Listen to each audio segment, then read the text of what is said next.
बहुत समय पहले की बात है। एक राज्य था, चंद्रनगरी। वहां का राजा वीरेंद्र एक पराक्रमी, न्यायप्रिय और ज्ञानी राजा था। उसने अपने परिश्रम, नीति और युद्ध कौशल से अपने राज्य को वैभव के शिखर तक पहुंचाया था। उसके पास सब कुछ था, सत्ता, वैभव, सेना, विद्वान मंत्री और एक वफादार रानी संध्या। परंतु एक दिन उसका जीवन ऐसा मोड़ लेता है जहां उसे त्याग और प्रेम की परख होती है। एक ऐसी परीक्षा जो सत्ता से नहीं, आत्मा से पास होती है। एक चमत्कारी भविष्यवाणी। एक दिन राजमहल में एक वृद्ध साधु आया।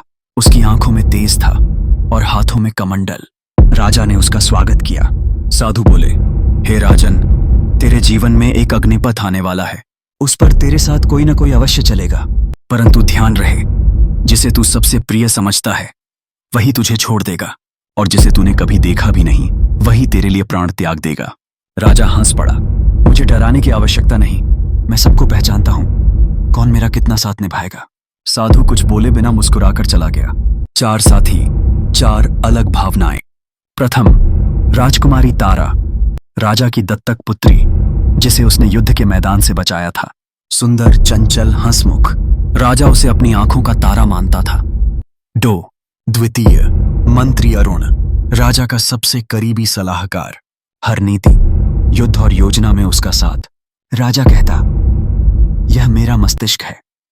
3, तृतीय, रानी संध्या, राजा की अर्धांगिनी, गंभीर, त्यागी और चुपचाप प्रेम करने वाली।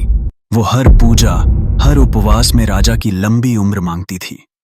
4, चतुर्थ, अंधा सेवक माधव, जो बचपन से राजमहल में था। उसकी आंखें नहीं थीं, पर निष्ठा ऐसी कि रात में भी राजा की रक्षा करता था।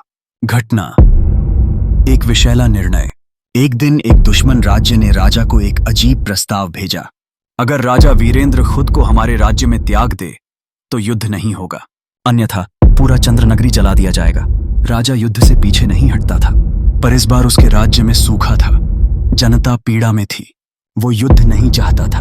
राजा ने मंत्रणा की, पर इस बार अपने चारों प्रियजनों से। सत्य की परख।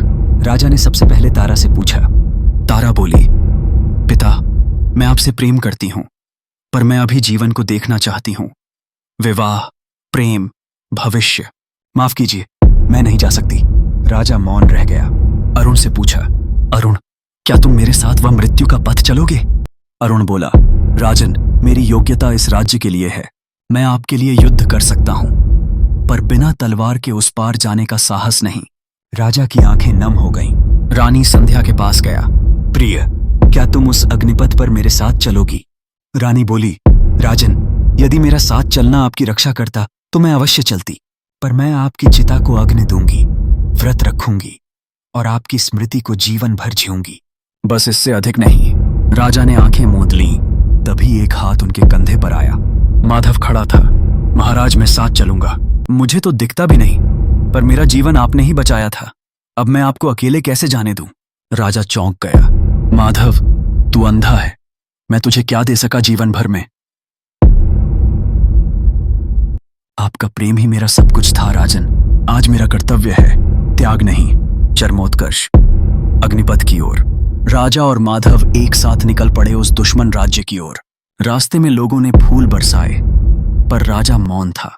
जब वे सीमा रेखा पार करने लगे, दुश्मन राज्य की सेना उन्हें लेने आई। तभी एक चमत्कार हुआ। साधु फिर प्रकट हुए। उन्होंने हाथ उठाया। राजन, परीक्षा पूर्ण हुई। यह कोई युद्ध प्रस्ताव नहीं था, यह ब्रह्मा की लीला थी। यह जानने के लिए कि त्याग और प्रेम के नाम पर कौन साथ देगा। तुम्हें अब अमर कीर्ति प्राप्त होगी, और माधव, तू अब देख सकेगा। साधु ने कमंडल से जल छिड़का और माधव की आंखें खुल गईं। राजा ने उसे गले से लगा लिया। अंत, सीख और शांति। राजा वापस लौटा। उसने एक विशाल स्मारक बनवाया, सच्चे प्रेम और त्याग के नाम पर। रानी संध्या, तारा और अरुण सब बदल चुके थे। राजा ने माधव को अपना राजगुरु बना दिया। वह कहता, जिसने कुछ नहीं मांगा उसी ने सबसे अधिक दे दिया। सीख, हम जीवन में उन्हीं का ध्यान रखते हैं जो हमें सुंदर लगते हैं, शक्तिशाली या चतुर लगते हैं, पर कभी उस माधव को नहीं देखते जो निस्वार्थ भाव से हमारा साथ देता है। त्याग वही है जो बिना मांग के दिया जाए, और प्रेम वही जो मृत्यु के द्वार पर भी संग चले।